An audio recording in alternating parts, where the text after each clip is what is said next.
সোনার মানিকেরা, নওজোয়ান তরুণেরা, ও আমার হাওড়া জেলার সোনার মানিক যুবক ভাইরা, ও মায়েরা, বোনেরা, আল্লাহ পাক পবিত্র কোরআনুল কারীমে ইরশাদ করলেন, ইয়া আইয়ুহাল্লাযীনা আমানু কু আনফুসাকুম ওয়া আহলিকুম নারা। পবিত্র কোরআনুল কারীমের পারা নাম্বার 28, পারার পৃষ্ঠা নাম্বার 19, সূরার নাম সূরা আত-তাহরীম। একেবারে শেষ অংশে আল্লাহ বললেন, ও দুনিয়ার ইমানদারেরা, ও কলেমা পড়া মুসলমানেরা, কু আনফুসাকুম, আগে তুমি নিজে বাঁচো, ও আহলিকুম নার, তোমার আহাল পরিবার বর্গকে আমার কঠিন আযাবে জাহান্নামের আগুন থেকে বাঁচাও। ও সোনার মানিকেরা, নওজোয়ান তরুণেরা, আমরা অনেকে আছি সন্তানের বাপ, অনেকে আছি সন্তানের মা। আল্লাহ যে হুকুম করেছেন জাহান্নামের আগুন থেকে নিজে বাঁচো, আমি তো নিজেই জাহান্নামের খোরাক হয়ে রয়েছি। আমরা যে রাস্তা আছি, বলুন তো, জান্নাতের রাস্তা আছে না জাহান্নামের রাস্তা আছে? আমাদের কর্মকাণ্ড, রীতিনীতি, আদর্শ অ্যানালাইজ করলে যে রেজাল্ট বেরোবে, আমরা কি জান্নাতের হকদার হয়েছি না জাহান্নামের আসামি হয়েছি? আগে নিজে না ভালো হলে সন্তান কি করে ভালো হবে? আল্লাহ নবী তার সোনা জবানে জানালেন, আলা কুল্লুকুম রাঈন ওয়া কুল্লুকুম মাসউলুন আন রাইয়াতি। ও আমার উম্মতিরা, তোমরা এক একজন দায়িত্ববান জিম্মাদার মানুষ। তোমাদের দায়িত্ব আর কর্তব্য যদি পালন না করো, আল্লাহ পাকের দরবারে তোমাদের ধরা পড়তে হবে। আজ আমি আব্বার মা যদি দায়িত্ব আর কর্তব্য পালন করতাম, আমার ছেলেটা বেনামাজি হতো না। আজ আমি আব্বার মা যদি দায়িত্ব আর কর্তব্যটা পালন করতাম, আজ আমার সমাজের ছেলেরা মদখোর হতো না। আজ আমি আপনি যদি দায়িত্ব আর কর্তব্য পালন করতাম, আমার সন্তান আমাকে অপমান করত না, আমার সন্তানের ব্যবহারে চোখের পানি পড়তো না। ও সোনার মানিকেরা, ও নওজোয়ান তরুণেরা, আপনারা জ্ঞানী শিক্ষিত মানুষ। আমি অনেক ইয়ং জেনারেশন সোনার মানিক যুবক ভাইকে দেখতে পাচ্ছি। একটু উপলব্ধি করার চেষ্টা করো যুবক ভাইয়েরা, দায়িত্ব আর কর্তব্য কত বড় জিনিস। আজ আব্বা মা দায়িত্ব কর্তব্য পালন করে না বলে আমার সমাজের অবস্থাটা যতদিন যাচ্ছে তত শেষের পথে। শান্তি কোথায়? পৃথিবীর বুকে পৃথিবীর ইতিহাস সাক্ষ্য দেয়, এই দুনিয়া জমিনে যত বিখ্যাত আল্লাহওয়ালা ছিলেন, যত পৃথিবী বিখ্যাত বান্দা ছিলেন, তাদের আব্বার মা ভালো ছিল, আব্বার মা নেক ছিল। শুধু আব্বার মা নেক ছিল এই নয়, তাদের দায়িত্ব আর কর্তব্যটা পালন করেছিল। ও সোনার মানিকেরা, ও হাওড়া জেলা সোনার মানিক যুবকেরা, মায়েরা, একটা দৃষ্টান্ত পেশ করি। এই পৃথিবী বিখ্যাত একজন আল্লাহওয়ালা ছিলেন, তামাম পৃথিবীর মানুষ তাকে এক কথায় চেনে, আল্লাহর ওলি হযরত ইমাম বুখারী রাহমাতুল্লাহ আলাইহি। তার নাম আপনারা শুনেছেন না শুনেননি? তিনি এত বড় আল্লাহওয়ালা ছিলেন, আমার নবীকে এতটা মোহাব্বত করতেন, আল্লাহকে এতটা ভালোবাসতেন, আল্লাহ দয়াময় তাকে এতটা দরজা দিয়েছেন, তামাম পৃথিবীর মানুষ তাকে এক কথায় চেনে না? চেনে না? সবাই চেনে। তার জিন্দেগি খুললে অবাক হয়ে যায়, তার জীবনী খুললে পাওয়া যায় এই বান্দাটা এত বড় আল্লাহওয়ালা ছিলেন। আমার দয়ার নবীর সোনা জবানের বর্ণিত হাদিস শরীফ মুখস্থ করতে করতে, হাদিস শরীফ মুখস্থ করে করে 6 লক্ষ হাদিস শরীফ মুখস্থ করেছিলেন। আরো জোরে বলেন। ও সোনার মালিকেরা, ও নওজোয়ান তরুণেরা, শুধু 6 লক্ষ হাদিস মুখস্থ করেছিলেন এই নয়, তার জিন্দেগিতে তিনি একটা কিতাব লিখেছেন, আমার নবীর জমানার বাণী হাদিস শরীফ। পৃথিবীর জমিনে যত হাদিসের কিতাব রয়েছে, তামাম পৃথিবীর জমিনে আমার নবীর সোনা জবানের বর্ণিত হাদিস শরীফ 2, 4, 6, 8টা হাদিস শরীফ লিখলে ওটা একটা হাদিসের কিতাব হয়। আল্লাহ নবীর নূরের জবানে বর্ণিত হাদিস শরীফ লিপিবদ্ধ হয়েছে হাজার হাজার। তার ভিতরে পৃথিবীর জমিনে 6টি হাদিসের কিতাবকে সহিহ হাদিস বলা হয়েছে। পৃথিবীর জমিনে যারা মাওলানা হয়েছে, আলেম হয়, এই 6টি সিয়াসত তার হাদিস পড়তে হয়। বুখারী শরীফ, মুসলিম শরীফ, তিরমিজি শরীফ, আবু দাউদ শরীফ, ইবনে মাজাহ শরীফ, নাসাঈ শরীফ। 6টি সহিহ হাদিসের ভিতরে 1 নম্বর সম্মান আর মর্যাদায় যে হাদিস শরীফকে রাখা হয়েছে সেটা হলো বুখারী শরীফ। আর এই বুখারী শরীফ যিনি লিখেছেন তিনি ইমাম বুখারী রাহমাতুল্লাহ আলাইহি। জোরে বলুন কি গো, পৃথিবীর মানুষ বুখারী শরীফের নাম জানে না? জানে না। এই যে পৃথিবী বিখ্যাত হলেন, এর মূল একটু খতিয়ে দেখেন। এর বাপ মা ভালো ছিল, তাদের দায়িত্ব আর কর্তব্যটা পালন করেছিল। পৃথিবী বিখ্যাত বান্দা, তার আব্বার মাকে দেখেন, সে আব্বা মাটাও নেক ছিল, তাদের দায়িত্ব আর কর্তব্য পালন করেছিলেন। ও সোনার মানিকেরা, ও নওজোয়ান তরুণেরা, পৃথিবী বিখ্যাত বান্দা হলেন, তার জিন্দেগি খুললে পাওয়া যায় জীবনীতে লেখা হলো এই ছোট বাচ্চা যখন ছোট ছিল 2টা চোখে অন্ধ ছিল। ও সোনার মানিকেরা, আমার আপনার ঘরে ছোট বাচ্চা যদি অন্ধ হয়, বলেন তো মায়ের মনে কষ্ট হবে না? হবে না? বাচ্চা যখন অসুস্থ হয় মার মনে কষ্ট হয় না? হয় না? বাচ্চা অসুস্থ হলে আমরা সমাজের চিত্র দেখেছি, দুনিয়ার মানুষ ঘুমিয়ে থাকলে মায়ের চোখে ঘুম আসে না, বাচ্চাও করে কষ্ট পায়। মা কষ্ট সহ্য না করতে পেরে আল্লাহ পাকের দরবারে হাত দুখানা তুলে রোনাজারি করে, আল্লাহ আমার বাচ্চাকে সুস্থ করে দেন, আল্লাহ আমি 2টো রোজা রাখবো। মা বলে না? বলে না? ইমাম বুখারী রাহমাতুল্লাহ আলাইহি যখন ছোট বাচ্চা আল্লাহ পাক তার চোখের জ্যোতি দিলেন না, অন্ধ বাচ্চা, মা কষ্ট পায় বাচ্চাকে দেখে, আল্লাহ আমার বাচ্চাটা অন্ধ বাচ্চা। বাচ্চা অন্ধ হলে মায়ের কষ্ট হয় না? হয় না?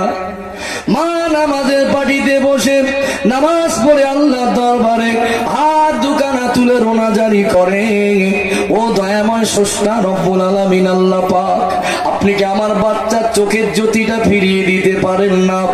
আল্লাহ দরবারে কাঁদে, ও দয়াময়, ও স্রষ্টা রব্বুল আলামিন আল্লাহ পাক, আমি জানি পৃথিবীর ডাক্তারের ক্ষমতা নাই চোখের জ্যোতি ফিরিয়ে দেওয়ার। ডাক্তার বড্ড জোর চশমা দিতে পারে, চশমার পাওয়ারের লেন্স পরিবর্তন হয়। ডাক্তারের 14 পুরুষের কি ক্ষমতা আছে চোখের জ্যোতিটা ফিরিয়ে দেবে?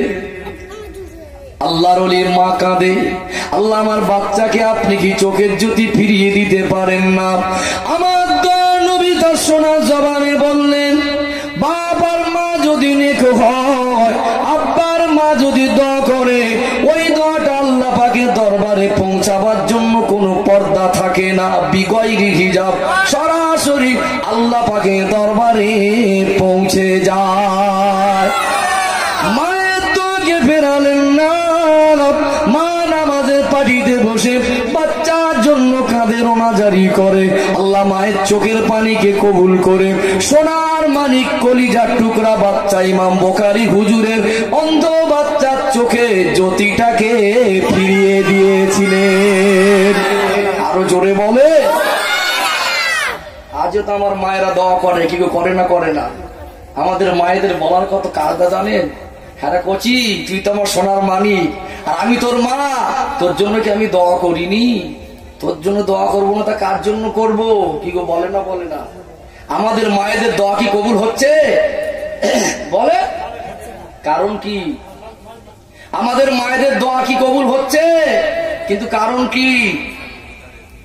ইমাম বুখারী রাহমাতুল্লাহ আলাইহি হুজুরের মা ছিলেন আল্লাহ ওয়ালি, 5 ওয়াক্ত নামাজি। আমাদের মায়েদের নামাজ আছে তো?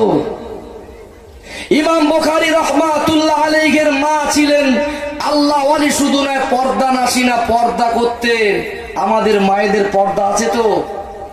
কি গো বলে? আমাদের মায়েদের পর্দা আছে? দরজার পর্দাটা দামি লাগানো হলো, জানালার পর্দাটা দামি লাগানো হলো, আর নিজের শরীরের পর্দাটা খুলে গেল। তুমি মা, তোমার তো পর্দার ঠিক নেই, তুমি মা।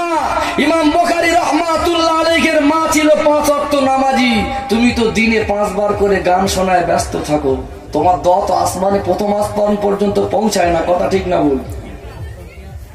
আলোচনা অসুবিধা হচ্ছে নাকি?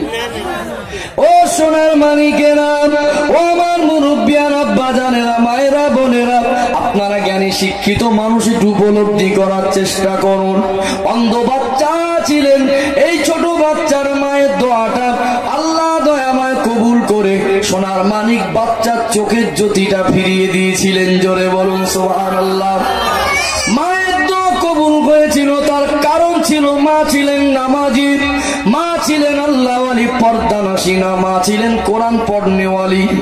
আর দোয়া কবুলের শর্ত কিতাবের ভিতরে লেখা হয়েছে, দোয়া কবুল হওয়ার শর্ত হলো হালাল খাদ্য খেতে হয়। ইমাম বুখারী হুজুরের মা শুধু নেক ছিলেন না, তার আব্বা এত ধনী ব্যক্তি ছিলেন, আব্বার যে রোজগার আর কামাই ছিল ওটা ছিল হালাল সম্পদ। জোরে বলুন সুবহানাল্লাহ। আমি আপনাদের বোঝাতে চাইছি, আব্বার মা যদি নেক না হয় কখনো সোনার মানিক বাচ্চা নেক হতে পারে না। আব্বার মা যদি ভালো হয় বাচ্চা ভালো হবে। তার আব্বার জিন্দেগি খুললে পাওয়া যায় আল্লাহ দয়াময় তাকে কোটি কোটি টাকা সম্পদ দিয়েছিলেন। তার আব্বার নাম ছিল হযরত ইসমাইল বুখারী রাহমাতুল্লাহ আলাইহি। তিনি মুমূর্ষু অবস্থায় বিছানা সজ্জা, আল্লাহর ওলি ইমাম বুখারীর আব্বা ইসমাইল বুখারী মৌতের জাকানদানির কষ্টের মধ্যে। মৌতের সময় কষ্ট হয় না? হয় না? কখনো হুশ কখনো বেহুশ।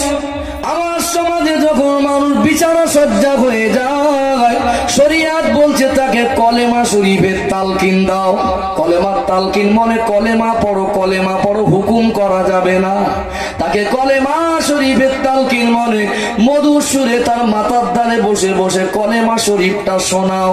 মানুষ যখন কষ্ট থাকে হুকুম করা কি চলে?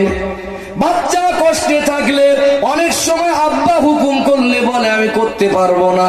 শরিয়াত বলছে মৌতের কষ্ট মারাত্মক কষ্ট, কষ্টের সময় কলেমা পড়ার হুকুম না করে মাতার দ্বারে তাকে কলেমা শরীফ শোনাও। আমার দয়াল নবী তার সোনার জবানে জানিয়েছেন, মৌতের জাকানদানি কষ্ট হলে আল্লাহ পবিত্র কালাম কোরআন একটি সূরা রয়েছে, ওই সূরাটাকে কোরআন শরীফের দিন বলা হয়েছে। সূরা ইয়াসিন তেলাওয়াত করে সূরা ইয়াসিন শরীফ মাথার দ্বারে বসে বসে পড়লে আল্লাহ দয়াময় সূরা ইয়াসিন শরীফ পড়ার ওসিলা করে মৌতের কষ্টটাকে সহজ করে দেয়। ইমাম বুখারী রাহমাতুল্লাহ আলাইহির আব্বা বিছানা সজ্জা, তিনি হুশ কখনো বেহুশ।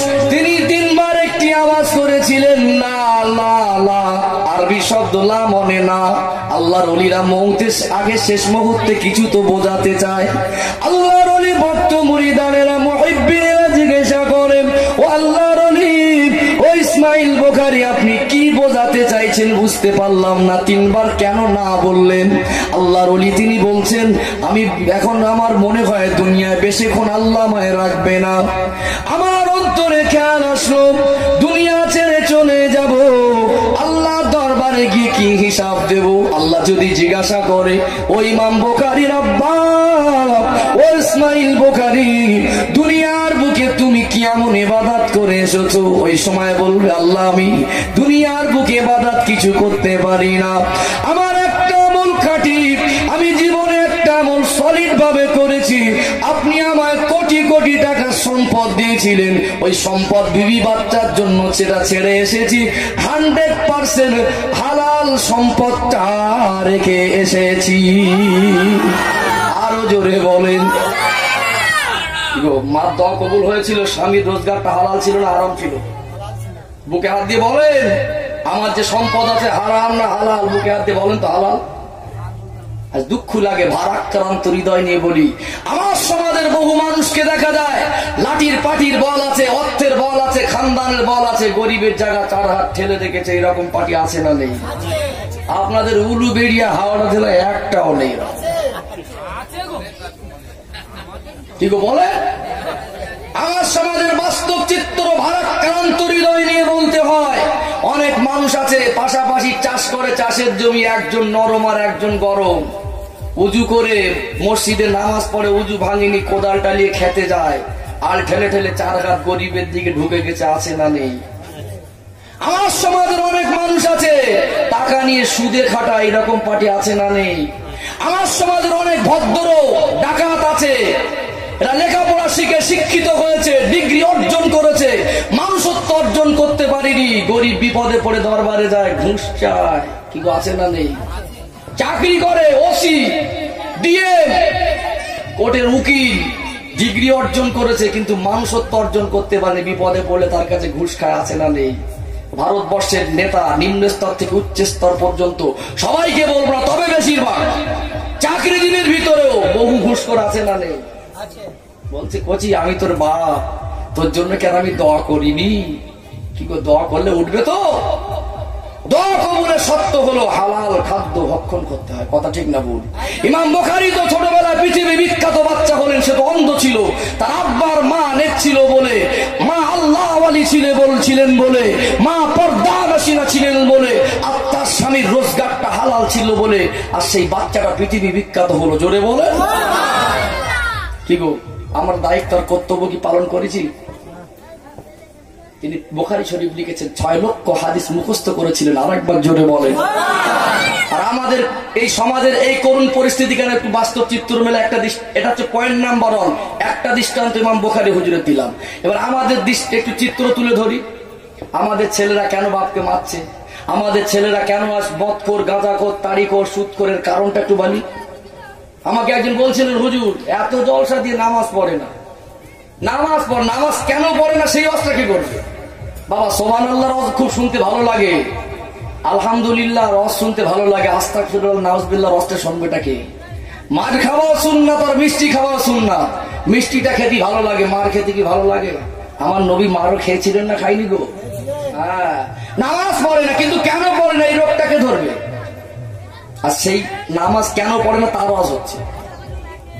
আজ আমার ছেলেরা নামাজ পড়ে না কেন? বাপ আর মার ভুল না? বাস্তব চিত্র, আমি বাস্তব কথা বলার চেষ্টা করি, আপনার উপলব্ধি করুন। আজ আমার সমাজের ছেলেদের রোগ কোথায়? গোড়ায় তো রোগ। আগে বিবাহ হলে শ্বশুর বাড়ির থেকে ঘড়ি দিত, কথা ঠিক না ভুল বলেন গো? 10 বছর আগে ঘড়ি দিত তো, 5 বছর আগে। আর মোবাইল তো আবিষ্কার হলো বেশি 10 বছর, এই 4G ওয়ালা। তবে এর আগে তো ঘড়ি দিত। এখন অ্যাপাচি গাড়ি বলেন, এখন 4 চাকার দিয়ে কারণ নেশা চাবো, আর যাই বলেন, তখন কিন্তু ঘড়ির জায়গায় এখন আর ঘড়ি দিচ্ছে না, এখন টাইম দেখে মোবাইল দিচ্ছে না, দেয় না, শ্বশুর বাড়ির থেকে মোবাইল পাচ্ছে। ছেলে আর মেয়ের বিবাহ হলো, 6 মাস 1 বছর বয়স হলো, স্ত্রী গর্ভবতী হতে চলেছে, সারা রাত ছেলে আর মেয়ে শ্বশুর বাড়ির থেকে 4G মোবাইলে নোংরা ছবি দেখে। নোংরা ছবি দেখতে দেখতে ঘুমিয়ে গেল, স্বামী স্ত্রী রাত যাপন করলো, নোংরা ছবির সঙ্গে সম্পর্ক রাখলো আব্বার মা। বলুন ওই বাপের ঔরসার ওই মায়ের গর্ভে কি করে নেক সন্তান হতে পারে? কোথায় গন্ডগোল, আমি সেগুলো তুলে ধরছি। দুঃখের সঙ্গে বলছি, ভারতের অন্তর্হৃদয় নিয়ে আমার সমাজের কিছু মানুষকে দেখি, রাত 11টা বেজে যায়, মদ পান করে ঘরে ফেরে, তখনও মদের নেশা কাটিনি। স্বামী স্ত্রী যদি রাত যাপন করে, মেলামেশা করে, মদের নেশাগ্রস্ত অবস্থায় ওর ঔরসের সন্তান আবু জেহেল হবে না, আবু বকর হবে। কষ্ট পাচ্ছেন? ছেলে মারছেন, আপনি বদদোয়া করছেন, দোস্ত আপনার। বাস্তব চিত্র বলছে, আপনারা জ্ঞানী মানুষ, ইয়ং জেনারেশনকে আমি সচেতন বাণী দিচ্ছি, কথাগুলো মাথায় রাখার দরকার আছে। আগামী প্রজন্মে আমরা ভালো হতে চাই, কথা ঠিক না ভুল? আমাদের সোনার মানিক নাতি বাচ্চাগুলো যেন ভালো হয়। আমাদের আব্বা মা যদি ভুল করেছে, আমরা যেন সেই ভুলগুলো না করি। এই ঔষধটা এখন থেকে দেওয়া দরকার আছে না নেই? আছে। দুঃখ লাগে, স্বামী আর স্ত্রী নোংরা ছবি দেখতে দিয়ে রাত যাপন করলো, 5 ওয়াক্ত নামাজ নেই, হালাল রোজগার নেই, শ্বশুরের গলায় পা তুলে দিয়ে বাইক গাড়ি করে আদায় করে হারাম জিনিস ব্যবহার করছে, হারামের সঙ্গে যুক্ত, সুদের ব্যবসায় যুক্ত, বিড়ি খেতে খেতে ঘুমিয়ে পড়েছে, গালের গন্ধ কঠিন, নেশাগ্রস্ত অবস্থা। স্বামী স্ত্রী মেলামেশা করলে কখনো আশা করা যায় না ওই বাপের সন্তানটা নেক হবে। পৃথিবী বিখ্যাত যারা ছিলেন তাদের কারোর আব্বা মা খারাপ ছিল না। কি কথা ঠিক বলছি না ভুল বলছি বলেন? একটু এক কদম আগিয়ে যাই। বাচ্চা মায়ের গর্ভে যদিও এসেছে, শরিয়াত বলছে বাচ্চা দুনিয়ার ভূমিষ্ঠ হলে তার সুন্দর একটা নাম রাখো। বাচ্চা তখনও দুনিয়া আসেনি, স্বামী স্ত্রী বিছানায় শুয়ে রাতের বেলা গল্প করছে, দেখো তুমি তো মা হতে চলেছো, ছেলে না মেয়ে তো আল্লাহ দেবে, তার নামটা কি রাখবা? স্ত্রী তখন বলছে, এই দেখো আমি না ওই নায়কের নামটা পছন্দ করে রেখেছি, তোমার কাছে বলবো বলছিলাম, তা ওই নামটা আমার খুব পছন্দ। তো ঠিক আছে, নামটা একেবারে খারাপ না। স্বামী স্ত্রীর গল্প হচ্ছে, তা বলছে ছেলে যদি হয় তুমি নাম রাখো, তা আমি বাবা, মেয়ে যদি হয় নামটা আমি রাখবো। তা বলছে তুমি কি নাম রাখবে? তা বলছে মেয়ে যদি হয় ওই নায়িকার নামটা আমার পছন্দ। বাস্তব চিত্র বলছি, প্রত্যেকটা গ্রাম ঘুরবেন, কোন কোন ছেলে বা মেয়ের নাম নায়ক নায়িকার সঙ্গে মিলিয়ে রাখা আছে না নেই? রেখেছে কে? ওই ছেলে ভুল করেছে, ওই মেয়েটা ভুল করেছে, ওর আব্বা মা ভুল করেছে।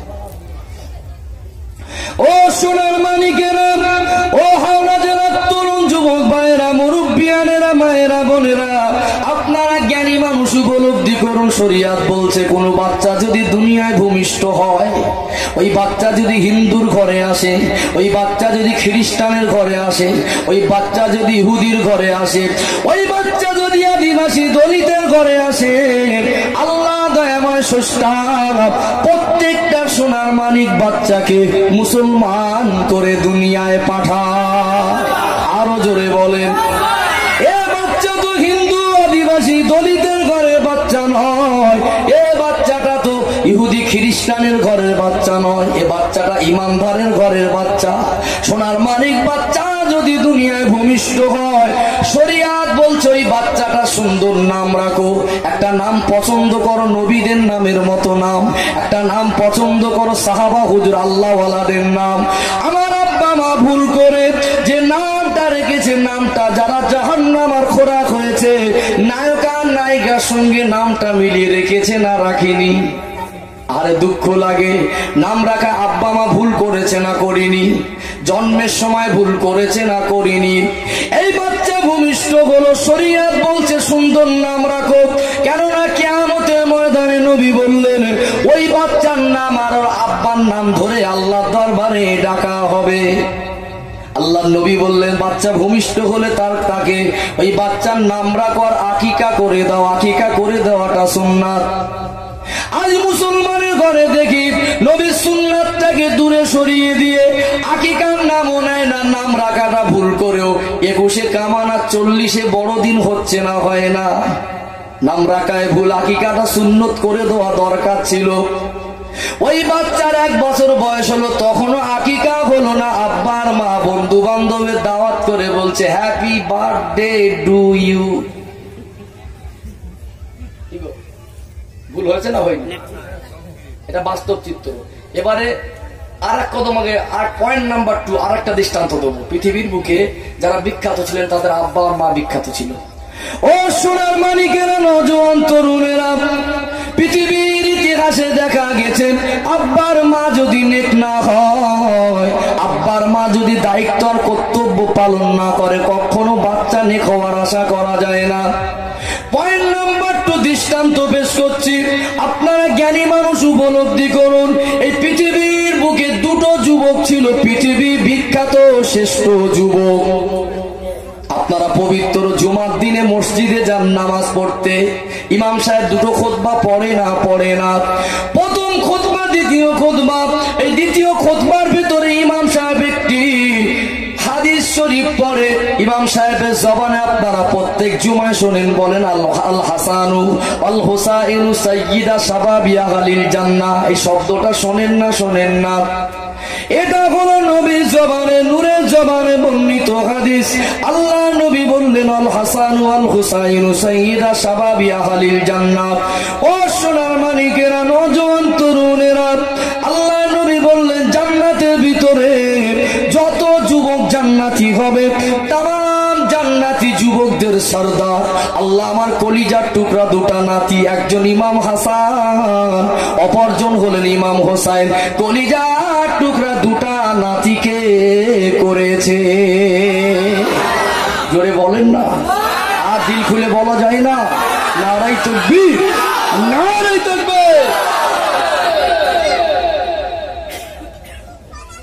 অসম্মানী ভাইরা, কিছু মানুষ দেখছে ছড়িয়ে ছিটে, জান্নাতের বাগান তো ভরেই গেল, একটু ছড়িয়ে ছিটে না থেকে বসে যান নাকি? আমার বক্তব্য এমন জিনিস, আমি এমন অ্যাঙ্গেলে বক্তব্য করি, আদা মাজা শুনলে তার একটু বুঝতে অসুবিধা হবে। আমি 2 ঘন্টা একটা হাদিস আর কোরআন পড়েছে এই রুটে 2 ঘন্টায় বায়ান করব, যতক্ষণ থাকবো এই রুটের রূপে। খাবলা মারামারি বক্তব্য আমি করিনি, সলিড কথা বলবো। একটু সামনের দিকে আগে আসুন তো, জায়গা খালি করে দেন, একটু বসতে সুযোগ করে দেন। একটু জিকির করেন লা ইলাহা ইল্লাল্লাহ, লা ইলাহা ইল্লাল্লাহ, লা ইলাহা ইল্লাল্লাহ মুহাম্মাদুর রাসূলুল্লাহ। ও সোনার মানিকেরা, ও নওজোয়ান তরুণেরা, ও আমার মুরব্বিয়ান আব্বা জানেরা, আল্লাহ নবী তার সোনার জবানে বললেন, আল হাসানু আল হুসাইনু সাইয়্যিদা শাবাবি আহলিল জান্নাত। আল্লাহ দয়াময় আমার কলিজার টুকরা দুটা নাতিকে জান্নাতের ভিতরে যত যুবক জান্নাতি হবে জান্নাতি যুবকদের সরদার করেছে। আরো জোরে বলুন। ও সোনার মানিকেরা, এই দুটো যুবক পৃথিবী বিখ্যাত যুবক, এই দুটো যুবক হলো শ্রেষ্ঠ যুবক। এই দুটো যুবকের আব্বার মাকে দেখেন, এই দুটো যুবকের মা হলো পৃথিবীর বুকে শ্রেষ্ঠ মা। জোরে বলুন। এই দুটো যুবক হলো পৃথিবীর বুকে যেমন শ্রেষ্ঠ যুবক, এই যুবকের আব্বাও পৃথিবীর বিখ্যাত আব্বা। জোরে বলুন। কি গো, আব্বার মা যদি বিখ্যাত না, দুটো ছেলে কি বিখ্যাত হতো? ও সোনার মানিকেরা, এই দুটা যুবককে আল্লাহ যদি জান্নাতের ভিতরে তামাম জান্নাতি যুবকদের সরদার করেন, এই দুটা যুবকের মা কতটা নেক ছিলেন, আল্লাহ ওয়ালি ছিলেন। এই দুটা যুবকের মা ছিলেন পৃথিবী বিখ্যাত মা। আমার নবী তার সোনার জবানে বলেছেন, জুমার দিনে মসজিদে ইমাম সাহেব দ্বিতীয় খুতবার ভিতরে শব্দটা পড়ে, ও ফাতিমাতু সাইয়্যিদাতু নিসাই আহলিল জান্নাহ। আল্লাহ দয়াময় আমার কলিজার টুকরি খাতুনে জান্নাতকে জান্নাতের ভিতরে তামাম জান্নাতি মহিলাদের সরদারিনী করেছে। কি মা ছিলেন! মা যদি নেক না হতো, আমার মনে হয় দুটো যুবক কখনো পৃথিবী বিখ্যাত কি হতে পারত। আল্লাহর নবী বললেন, আমার কলিজার টুকরি পৃথিবী বিখ্যাত মা। আল্লাহর নবী বললেন, একদিন আমি আসরের নামাজ পড়ে ঘরে গেলাম হুজরা শরীফে। ফাতেমা তখন খুব বড় নয়, একটি বালা আঘাতে গোলাচ্ছিলেন। আমি দয়ার নবী ফাতেমাকে দেখে বলি, ফাতেমা সাজগোজটা দুনিয়ার মানুষের জন্য নয়, সাজগোজটা কেবলমাত্র তোমার স্বামীর জন্য। আহারে, আজ দুঃখের বিষয় বলি, আমাদের মায়েরা সাজগোজ করে স্বামীর জন্য না লোকের জন্য? মা তুমি সারা রাত সাজতে পারো, মা তোমার যত সাজগোজের শখ করতে পারো, তোমার স্বামীর সোনার মানিক কলিজার টুকরা বাচ্চাদের মুখে আঘাত জোগাবার জন্য, তোমাদের মুখে দুটো আঘাত জোগাবার জন্য ঘর থেকে বেরিয়ে যায়, পরিশ্রম করে। তোমার স্বামী যখন সন্ধ্যাবেলা ঘরে ফেরে, তোমার স্বামীর প্রয়োজনীয় জিনিসগুলো রেডি রাখো। তোমার স্বামীর জন্য যদি এশার নামাজ পড়ে 1 ঘন্টা ধরে সাজতে থাকো, শরীয়ত মানা করেনি। যতক্ষণ সাজগোজের সময় দেবে, ওই সাজগোজের সময়টা আল্লাহ পাকের দরবারে ইবাদতের মধ্যে গণ্য হয়ে যাবে।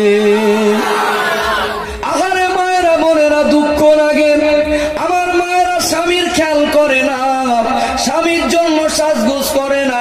মায়েরা যখন বিয়ে বাড়ি যায়, মেলা ঘুরতে যায়, পরপুরুষের জন্য সাজে। নবীর বেটি ফাতেমা কি আমল করেছিলেন, কেমন শ্রেষ্ঠ মা ছিলেন, পৃথিবী বিখ্যাত মা ছিলেন বলে আল্লাহ দয়াময় ওই মায়ের গর্ভে যে সোনার মানিক দুটো বাচ্চা দিয়েছিলেন, ওই বাচ্চা দুটো জান্নাতি যুবকদের সরদার। নবী আমার 4টে নসিহত করেছিলেন, ও দুনিয়ার মহিলারা, দুনিয়ার কোন মহিলা যদি পর্দাটাকে ঠিক রাখেন, দুনিয়ার কোন মহিলা যদি 5 ওয়াক্ত নামাজটা ঠিক রাখতে পারে, দুনিয়ার কোন মহিলা যদি বছরে 12 মাসের একটি মাস ফরজ রোজা, রমজান মাসে রোজা রাখতে পারে, দুনিয়ার কোন মহিলা যদি 4 নম্বরে তার স্বামীর খেদমত করতে পারে, স্বামীকে সন্তুষ্ট রাখতে পারে, আল্লাহ দয়াময় কিয়ামতের ময়দানে ওই মহিলার নসিবটা বড় খুশনসিব করে দেবেন। ওই মহিলাকে আল্লাহ খুশি হয়ে দয়ার জান্নাত নসিব করে দেবে। ও সোনার মানিকেরা, মা ফাতেমা যেমন শ্রেষ্ঠ মা ছিলেন, তার জিন্দেগি দেখেন, তিনি জীবনে কি পর্দা করেছিলেন। তিনি ইন্তেকালের রাতে শেষ মুহূর্তে স্বামীকে ডাকছেন, আমার প্রাণের স্বামী। নিজের গোসলটা নিজে করলেন, ইমাম হাসান হোসাইনকে সুন্দর করে সাজিয়ে দিলেন, এশার নামাজ পড়ে স্বামীর জন্য অপেক্ষা করেন।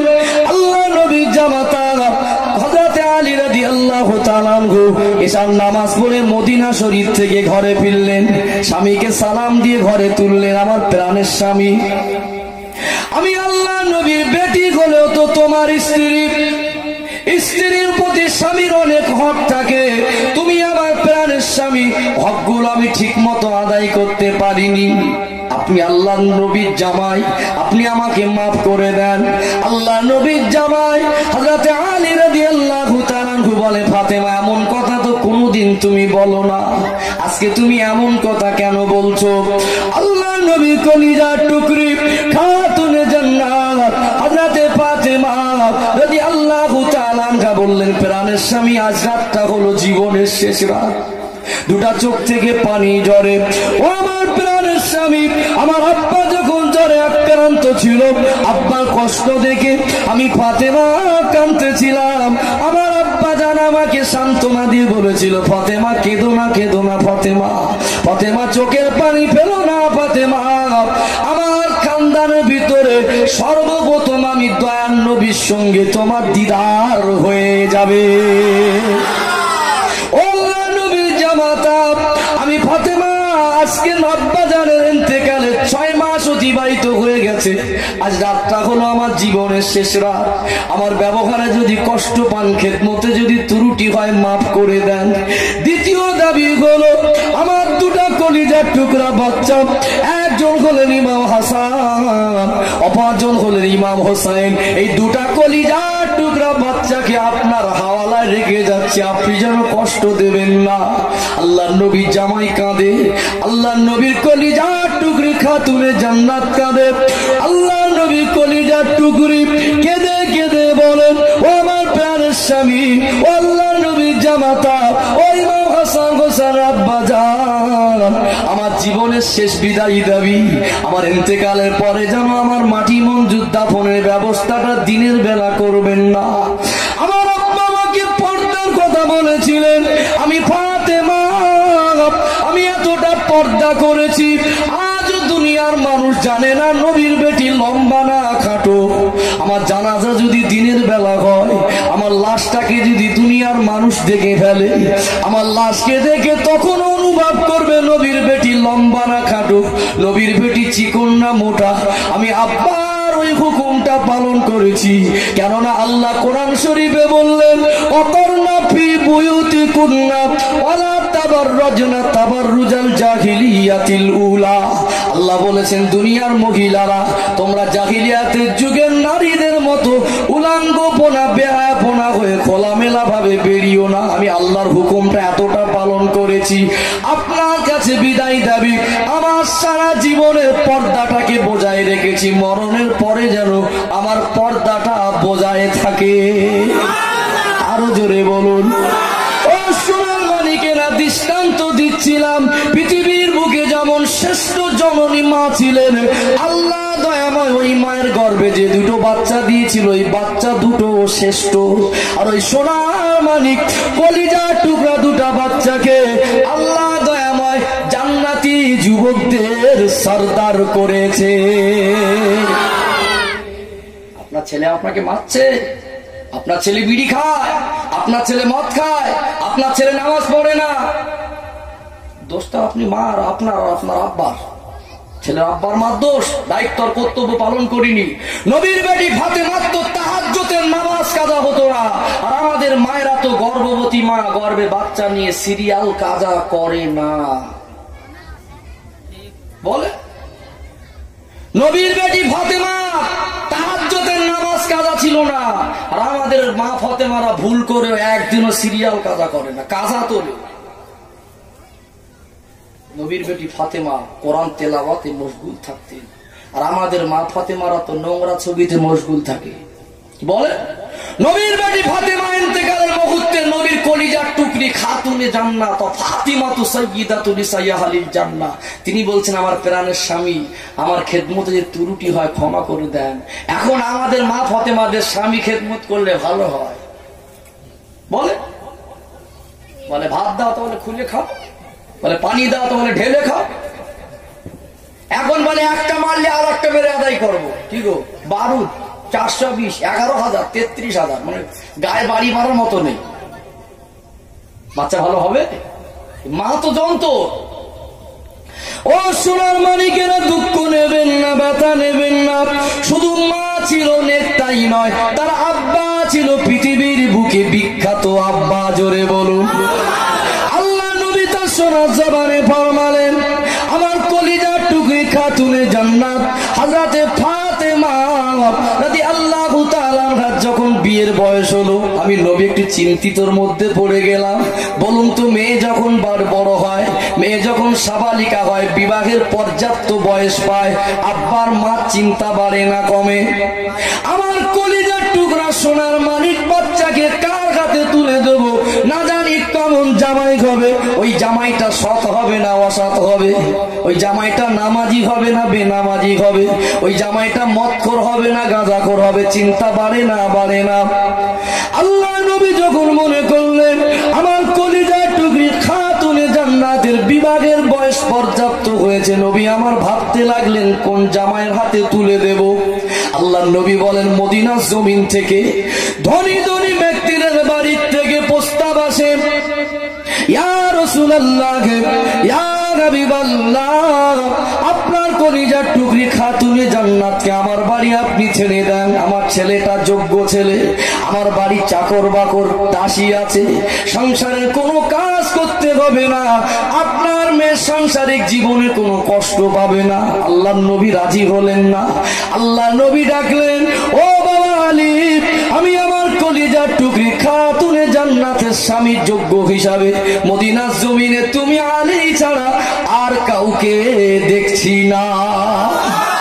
আরো জোরে বলেন। ও সোনার মানিকেরা, নবী আমার আলী হুজুরকে কেন পছন্দ করেছিলেন? দয়ার নবী যদি চাইতেন, নবী বলতেন, আমি যদি মনে করতাম সেই জামানায় মদিনার জমিনে সব থেকে ধনী ব্যক্তির বাড়ি আমার ফাতেমাকে তুলে দিতে পারতাম। আল্লাহর নবী দেখেছিলেন খোদা ভীরুতা, আল্লাহর নবী দেখেছিলেন আল্লাহওয়ালা, আল্লাহর নবী দেখেছিলেন সৎ। কেননা নবী জানতেন আমার জামাই যদি আল্লাহওয়ালা না হয়, ওই জামাইয়ের ঔরসের সন্তান আল্লাহওয়ালা হবে না। আল্লাহ নবী ফরমালেন, আমার আলীকে আমি এই জন্য পছন্দ করেছিলাম।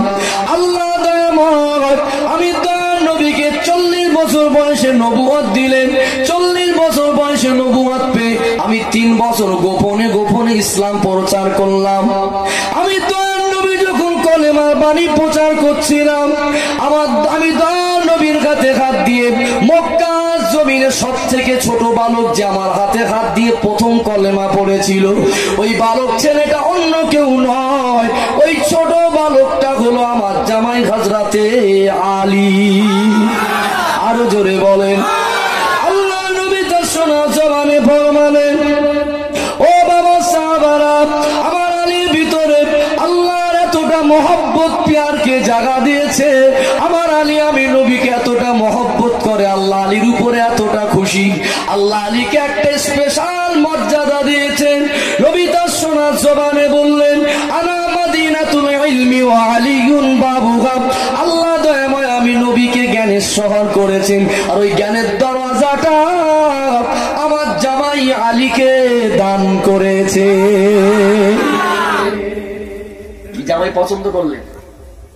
আল্লাহ নবী বলছেন, আমি আলীর ভিতরে খোদা ভীরু তার আল্লাহওয়ালা দেখেছি। যেমন জামাই তেমন মেয়ে। আমরা জামাই খুঁজি, কি জামাই গো?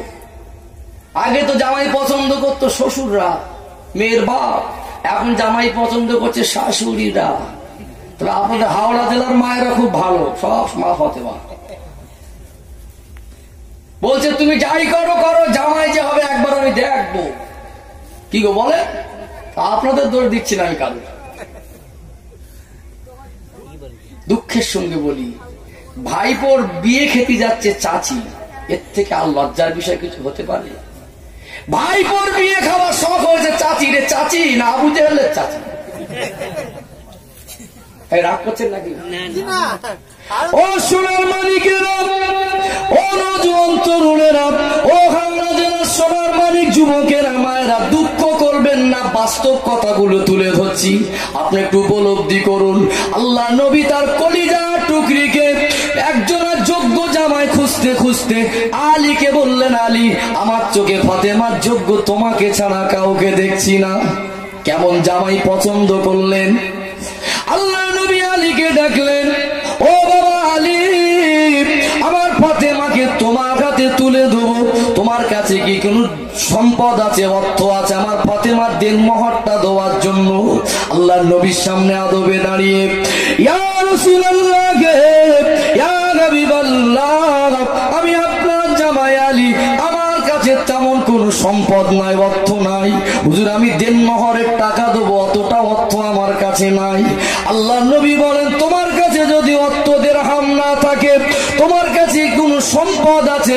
ইয়া রাসূলুল্লাহ, হাবিবাল্লাহ, আমার কাছে একটাই মাত্র সম্পদ হলো সম্বল, সেটা হলো আমার দেহবর্ম।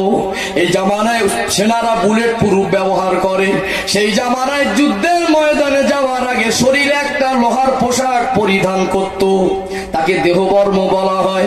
আল্লাহ নবী হুজুর আমার বললেন, ও বাবা আলী, চলে যাও চলে যাও, দিন মহরের টাকাটা তো নগদে দিতে হয়। আমি দয়াল নবী জানিয়ে দিলাম, ওই দেহবর্মটা বিক্রি করে ফাতেমার দিন মহরের জন্য টাকা অর্থ নিয়ে এসো। নবী কি নিদর্শন রেখে গেলেন? নবী যদি মনে করতেন, দয়াল নবী তো বলতে পারতেন, আমার জামাই আলী গরিব মানুষ, দিন মহরটা পরে দেবে, বলতে পারতেন না? পারতেন না। নবী কি নিদর্শন রেখে গেলেন, আলী তোমার কাছে অর্থ যদি না থাকে, যে সম্পদ রয়েছে দেহবর্ম, একটাই মাত্র সম্বল, ওটাকে বিক্রি করে দিন মহরটা নগদে দাও। দিন মহরটা নগদে হবে না বাকিতে হবে? এখন মেয়ের বাপ শুধু বলে এত হবে, আর ছেলের বাপ শুধু বলে একটু কম হয় না? দুঃখ লাগে। দেন মহরেও ভুল। আমার সমাজের অনেক ছেলে এখন দেন মহরের টাকা বাকি। বাকি না বাকি না বলেন? শরিয়াত বলছে তুমি দেন মহরের টাকাটা নগদে দাও। তুমি যদি নগদে দেন মহরের টাকা 2000, 5000, 10,000 না দিতে পারো, সারা জীবন তার দেখভালটা তুমি কি করে করবে? তোমার মতো পুরুষ দেন মহরের টাকা নগদ দিতে পারো না, তোমার বিয়ে করতে হবে না, তুমি রাখো রোজা, হয়ে যাবে সোজা। কথা ঠিক না বলুন? দেন মহরের টাকা বাকি। আমার অনেক মুরব্বী আব্বা রয়েছে, 40-50 বছর সংসার করছে, এখনো বাকি। সমাজের চিত্র দেখি আর দুঃখ লাগে। 40 বছর 50 বছর সংসার করে একেবারে শেষ বয়সে এসে বুড়ো বুড়ি একটু মহব্বত বেশি হয় না কম হয়? কম হয়। এখনকার ছেলেগুলো তো এমনি দেখে না, আর শেষ বয়সে এসে মারা গেল, স্বামী মরে গেল মানে মাথার থেকে সাহারা উড়ে গেল। কথা ঠিক না ভুল? কাঁদছে কখনো হুশ আর কখনো বেহুশ, এই আঙুলটা টিপে জ্যান্ত করে বলছে, মা তোমার স্বামী তো মরে গেছে, দেন মহরটা মাফ করে দাও। কি গো, দুঃখ লাগে না? লাগে না? নবী তো বলতে পারতেন পরে দেবে, কি নিদর্শন রেখে গেলেন? দেন মহরটাও বাকি আছে। দেন মহরে ভুল। আমি বলছিলাম না, জন্মের আগে নোংরা ছবি, মদ পান করা, বিড়ি খাওয়া, নেশাযুক্ত অবস্থা, স্বামী স্ত্রী মেলামেশা করছে, সন্তান কি করে নেক হবে? নাম রাখায় ভুল, নামটা পছন্দ করেছে নায়ক আর নায়িকার নামটা পছন্দ করেছে আব্বা মা, কি করে নেক সন্তান হবে? বাচ্চার আকিকার বদলে বড়দিন আর 21 কামান আর হ্যাপি বার্থডে ডু ইউ হচ্ছে, কি করে নেক হবে? ভুল কাদের হচ্ছে বলেন? দেন মহরটা নগদে তো বসে, দেন মহরটা আজও বাকি, কি করে নেক সন্তান হবে? কোথায় ভুল হচ্ছে আমি সেটা ধরাচ্ছি। আজ এই রোগটা কোথার থেকে উৎপত্তি? ছেলেরা কেন নামাজ পড়ে না? ছেলেরা কেন গাল দিচ্ছে? ছেলেরা কেন গাঁজাখোর হচ্ছে, বিড়িখোর হচ্ছে? কারণটা কি? তাকবীর দেন তো, নারায়ে তাকবীর, মাশাআল্লাহ, নারায়ে তাকবীর। সিলসিলা হক ফুরফুরা শরীফ আহলে সুন্নাতুল জামাআত, এই মাহফিলের সোনার মানিক যুব কমিটিগণ, এই মাহফিলের শ্রোতাবৃন্দ, এই মাহফিলের দাতাগণ, নারায়ে তাকবীর। ও সোনার মানিকেরা, ও আমার মুরব্বিয়ানা বাজানেরা, হাওড়া জেলার নওজোয়ান তরুণ যুবক ভাইরা, মায়েরা, দুঃখ নেবেন না, আমার কথাগুলো কষ্ট পাচ্ছেন আপনারা, কষ্ট নেবেন না, একটু উপলব্ধি করুন।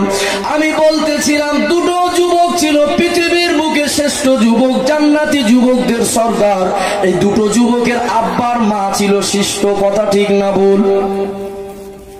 আব্বার মা কতটা নেক ছিল বলে আল্লাহ দয়াময় ওই আব্বার ঔরসের সন্তান, ওই মায়ের গর্ভে যে সন্তান দিয়েছিলেন জান্নাতি যুবকদের সর্দার।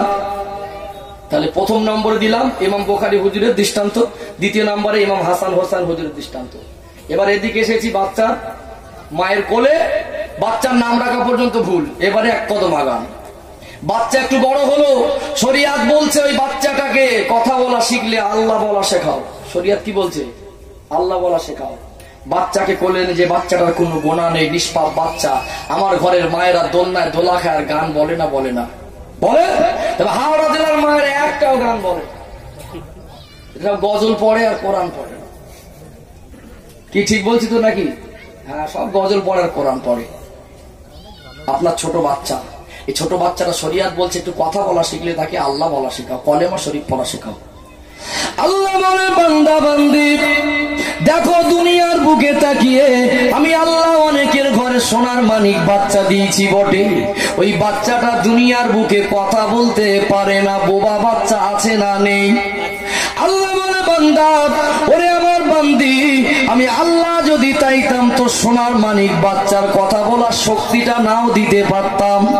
আপনি আব্বার মা, যে বাচ্চার কোনো গোনা নাই, ছোট নিষ্পাপ কলিজা টুকরা বাচ্চাকে নিয়ে গান বলে বলে গানটাকে মুখস্থ করিয়ে দিলেন। এই ছোট বাচ্চা কলেমা শরীফ জানলো না, ছোট বাচ্চা আল্লাহ বলা শিখলো না। 4 বছরের বাচ্চা রাস্তা দিয়ে হেঁটে যাচ্ছে আর বলছে পাহাড়িয়া সাপের খেলা। বলে ছোট বাচ্চা রাস্তা দিয়ে হেঁটে যাচ্ছে আর বলছে পাহাড়িয়া সাপের খেলা। এই নিষ্পাপ মাসুম বাচ্চাটা কোথায় শিখলো? এই ছোট বাচ্চাটা কোন ইউনিভার্সিটিতে কোন কলেজে শিখলো? এ তোর মা ফতেমার কোলের থেকে শিখেছে, কথা ঠিক না ভুল? আর এই ছেলে মানলে আল্লাহ আমার ছেলে জাহান্নামে যাবে, ও গেলে একা যাবে না, তোমাকে নিয়ে যাবে। বলে আবার বলে কচি তুই তো আমার সোনার মানিক, তোর জন্যই তো দোয়া করি, তুমি তো জামা, তোমার দোয়া তো আসমানে ওঠে না, তুমি তো গান শেখানি মা, তোমার হাতের প্রোটেকশন তুমি তো তৈরি করছো। ও সোনার মালিকেরা দুঃখ নেবেন না, মা যদিও আল্লাহ বলা শেখায়নি, কলেমা শরীফ শেখায়নি, 4 বছর 5 বছর 6 বছর বয়স হলো, ছেলে একটু দোকানে যাবার নেশা করে না? করে না? আব্বার হাত ধরে জেদ ধরে, আব্বা দোকানে যাব, দোকানের রাস্তাটা চিনে ফেলেছে, খাওয়ার নেশা লাগে। এই ছোট নিষ্পাপ বাচ্চাকে আমার সমাজের কিছু নির্লজ্জে বেহায়া বাপ রয়েছে, ছোট বাচ্চাকে ডাকে কচিয়ে দিকে আয়। আব্বা কি বলছে? দোকানে যা বিড়ি নিয়ে আয়। বলছে আব্বা যাবনি। বলছে 2 টাকা খাবার খাবি? বলছে যাবনি। বলছে না গেলি ধোলাই খাবি। আরে হতভাগা আব্বা, একবার কি লজ্জা করলো না? সোনার মানিক কলিজার টুকরা যুবক, তুমি তোমার নিষ্পাপ বাচ্চাকে দিয়ে বিড়ি আর তেরেঙ্গা সিগারেট আনতে পাঠালে তোমার তো লজ্জা হওয়া উচিত ছিল। যে বাচ্চাটা নেশা কি জিনিস আজও জানে না, তুমি বাপ হয়ে তার কাছে নেশার দ্রব্য আনতে 2 দিন 4 দিন পাঠালে। কচি দোকানে যায় এটা তেরেঙ্গা নিবি, কচি এটা খৈনি নিবি। আমার সমাজের কিছু বাপকে দেখা যায় বাচ্চার দ্বারা নেশার গোরস্ত এনেছে একটা ভুল, আবার বাচ্চা সামনে বসে থাকে, খৈনির প্যাকেটটা ছিঁড়ে হচ্ছে না, হয় না? ও সোনার মালিকেরা, যে বাচ্চাটা ছোট বাচ্চা যা দেখে তাই শেখে, আর যা শোনে তাই শেখে না। আব্বা বিড়ি আনতে পাঠিয়েছে, ছোট বাচ্চা লক্ষ্য করে, ছেলেটা দেখে আমার আব্বা বিছানায় শুয়ে শুয়ে ঘুমাবার সময় টানে। কি গো, টানে না? তবে হাওড়া জেলা উলুবেড়িয়ার ছেলেরা সিগারেট বেশি খায়, এরা একটু ভদ্র, পয়সা আল্লাহ বেশি দিয়েছে বলে বিড়ির জায়গায় সিগারেট টানে। আমি চায়ের দোকানে দেখি আমাদের 24 পরগনা গ্রাম্য ছেলেরা বিড়ি খায়, রোজগার কম। আর হাওড়া জেলা আল্লাহ রোজগার বেশি দিয়েছে বলে আমি দেখলাম ঘ্যাট ঘ্যাট করে সিগারেট বেশি বিক্রি হচ্ছে। তুমি বাপ বিছানায় শুয়ে সোনার মানিক কলিজার টুকরা বাচ্চার সামনে যদি টানো, তোমার বাচ্চা বেড়ে নেকি আসর পড়বে। ছেলে দেখছে আমার বাপ বিছানায় শুয়ে ঘুমাবার সময় টানে, আমার আব্বা ঘুম থেকে উঠে একবার টানে, আমার আব্বা বাথরুমে যাবার সময় আর একবার টানার জন্য সাথে করে নিয়ে যায়। এই ছোট বাচ্চা মনে করে কি মধু আছে, একবার টেনে দেখি। এই ছেলেটা বিড়িখোর হলো, এই ছেলেটা খৈনিখোর হলো, এই ছেলেটা তামাকখোর হলো, এই ছেলেটা শিক্ষা তো তুমি বাপ নিজে হাতে করেছো না করনি। ও সোনার মানিকেরা, দুঃখ নেবেন না, ব্যথা নেবেন না। আর এক কদম আগিয়ে যান, এটা বাস্তব চিত্র। 6 বছর পর্যন্ত আমাদের কাজগুলো ভুল হয়েছে না হয়নি? আমি প্রথম দৃষ্টান্ত দিয়েছি ইমাম বুখারী হুজুরের, দ্বিতীয় দৃষ্টান্ত দিয়েছি ইমাম হাসান হোসাইন হুজুরের। আমার ভাই বলছিলেন, হুজুর একটু মা খাদিজার জিন্দেগি বলেন।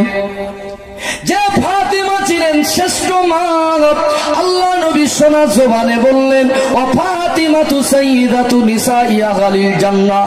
আল্লাহ দয়াময় কলিজা, আমার কলিজার টুকরি খাতুনে জান্নাত ফাতেমাকে তামাম পৃথিবীর বুকে যত মহিলা জান্নাতি হবে, জান্নাতের ভিতরে তামাম জান্নাতি মহিলাদের সরদারিনী করেছে। আল্লাহ নবীর যখন বিবাহ বন্ধনে আবদ্ধ হয়েছিলেন, নবীর বয়স ছিল তখন 25 বছর। নবী পাক তো নবুয়ত পেলেন 40 বছরে। সেই সময় আম্মা জান খাদিজাতুল কুবরার বয়স ছিল 40 বছর। আল্লাহ নবীকে তো আল্লাহ সবার আগে নবী করেছেন। আমার নবীকে না করলে তো আল্লাহ পৃথিবী সৃষ্টি করতেন না। নবী তো সবার আগে নবী, সৃষ্টির আগে নবী, জান্নাত জাহান্নামের আগে নবী। তবে আল্লাহ দুনিয়ার বুকে 40 বছর বয়সে ঘোষণা দিয়েছিলেন। 40 বছর বয়সে আল্লাহ কলমার দাওয়াত দিতে শুরু করার জন্য বললেন। আল্লাহ নবী বিবাহ হলো 25 বছর বয়সে। আমি সংক্ষেপে দৃষ্টান্ত দিচ্ছি। মা ফাতেমা যেমন পৃথিবীর বুকে বিখ্যাত ফাতেমা, তার মা ছিল পবিত্র। আল্লাহ নবী বলতেন খাদিজা তাহেরা, জোরে বলুন সুবহানাল্লাহ। ইতিপূর্বে তারা জিন্দেগিতে 2টো স্বামী খারাপ। তিনি মক্কা জমিনে একজন সম্ভ্রান্ত পরিবারের মহিলা ছিলেন, পবিত্রা মহিলা ছিলেন। দুনিয়ার মানুষেরা দেখতো খাদিজার আখলাক চরিত্রটা খুব ভালো। তিনি মনে মনে চিন্তা করেছিলেন, আমি জীবনে আর বিবাহ করব না। মক্কার মানুষেরা আমাকে ঘৃণা করে। একটা স্বামীর সঙ্গে আমি বিবাহ বন্ধনে আবদ্ধ হলাম, আমার ওই স্বামীটা মারা গেল। আবার একটা বিবাহ করলাম, সেটাও মারা গেল। লোকে বলে যাকে বিয়ে করে সেই মরে যায়। কিন্তু নবীকে যখন ব্যবসার কাজের জন্য নিযুক্ত করা হলো ম্যানেজার পদে, আল্লাহ নবীকে দেখে আকৃষ্ট হয়েছিলেন, কুচিন্তায় নয়। কারণ আল্লাহ নবী যখন খাদিজা রাদিয়াল্লাহু তাআলা আনহার ঘরে আসছিলেন, দেখতে পেলেন আল্লাহ নবীর মাথার উপরে আসমানের মেঘটা এসে ছায়া করে দিয়েছে। সেই জামানায় বড় বড় খ্রিস্টানের পাদ্রীরা ঘোষণা করতেন যে দয়ার মায়ের আখিরি জামানার নবী হবে। তার নিদর্শনগুলো তারা বয়ান করতেন, সমাজের মানুষেরা জানতো। আজ ঈসা আলাইহিস সালাম আসবে, আমরা জানি না জানি না। ইমাম মাহদির আবির্ভাব হবে, আমরা জানি না জানি না। ইয়াজুজ মাজুজ আসবে, জানি না জানি না। এটা যেমন নবী জানিয়ে দিয়ে গেছেন, আগের সেই জামানার নবীরা জানিয়ে দিয়েছিলেন। সেই জামানার ইহুদি খ্রিস্টানরাও জানতো, তাদের ধর্মগুরুরা জানতো একজন নবী আসবে এই রকম সময়।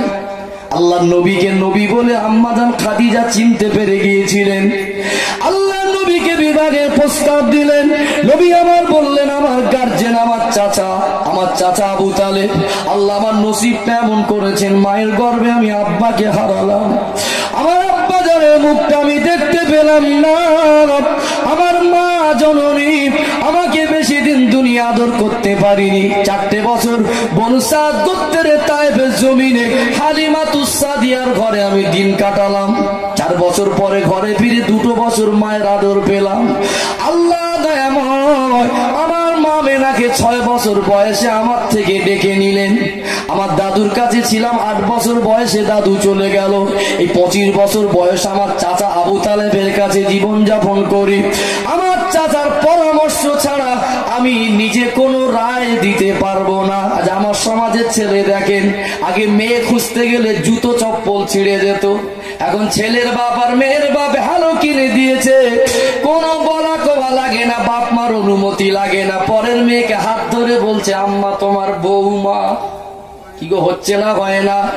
ও সোনার মানিকেরা, আল্লাহ নবীর চাচা সম্মতি রাজি হলেন। যদি আল্লাহ নবীর চাচার সম্মানে নবী পাক রাজি হয়েছিলেন, এই রাজি হওয়ার পিছনে যেই জামানায় মক্কা জমিনে নারীর কোনো সম্মান ছিল না। আমরা স্কুলে পড়েছি, সতীদাহ প্রথা ছিল না? ছিল না? স্বামী মরে গেলে জানতো স্ত্রীকে পুড়িয়ে মারা হতো।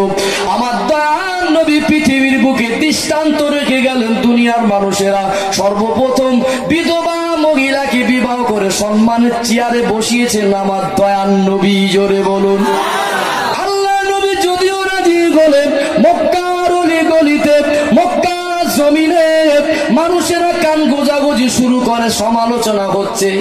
40 বছরের খাদিজার 25 বছরের আল আমিন, কি গো সমালোচনা হবে না? হবে না?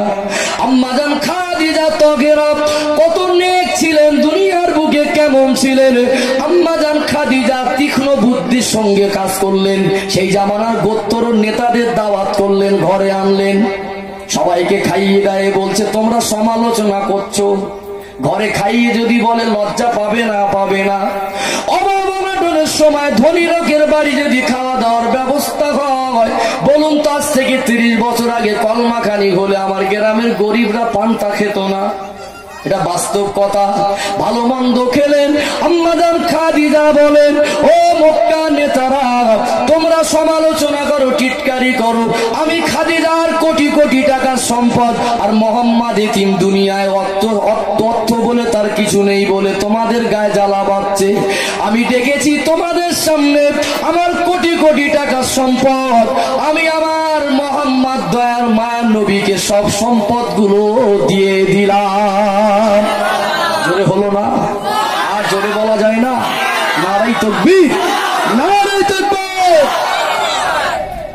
কি গো সমালোচনা হচ্ছে? কি বললেন? আমি আমার যাবতীয় সম্পদ দয়ার নবীকে দান করে দিলাম। মানে দান না, আমি সবকিছু আমার স্বামীকে দিয়ে দিলাম। জোরে বলেন। আর আমার ঘরের মা খাদিজার, এটা আমার বাপের বাড়ির জিনিস, একেবারে কিলিয়ে দাঁত ভেঙে দেবো, রাখো। কি গো সব দিয়ে দিলেন। মক্কার মানুষরা চুপ হয়ে গেল। এত বড় উদারতা ছিলেন, কি মানুষ, কি খেদমত করেছিলেন আমার সোনার মালিক ভাইয়ের, এত খেদমত করেছিলেন। আম্মাজান খাদিজাতুল কুবরা, খাদিজা তাহেরা নামে তিনি পরিচিত হয়েছিলেন। কথা ঠিক না বল? পবিত্র, তার চিন্তা পবিত্র, তার কাজকর্ম পবিত্র ছিলেন। আল্লাহ নবীকে এতটা মহব্বত করতেন, আল্লাহ নবীকে এতটা খেদমত করতেন। আম্মাজান খাদিজা তাহেরা রাদিয়াল্লাহু তাআলা আনহা আল্লাহ নবীর জন্য খাবার নিয়ে হেরা গুহায় পৌঁছে যেতেন। জোরে বলুন সুবহানাল্লাহ। কতটা রাস্তা? 3 মাইল রাস্তা অতিক্রম করতেন পায়ে হেঁটে, তারপরে পাহাড়ে উঠতেন। আল্লাহ নবী যখন ঘেরা গুহায় ধ্যান করতেন, আম্মাজান খাদিজা ঘরে বসে খাবার খেতে পারতেন না। ক্ষুধার জ্বালা যন্ত্রণা হলে খেতে গেলে মনে হতো আমি খাদিজা নবীকে ফেলে কি করে খাই। আমাদের মায়েরা কি করে স্বামীকে ফেলে খায় না? খায় না? হ্যাঁ, তবে সব স্বামীর কথা বলবো না, যে স্বামী টাইম মতো খায় তার কথা বলছি। তুমি তো ক্যারাম বোর্ড পিটে আর তাস খেয়ে বাড়ি ফেরে 11টা 12টার সময়, তোমার তো তাহাজ্জুদ হয় 4 দোকানে আর টিভির ঘরে।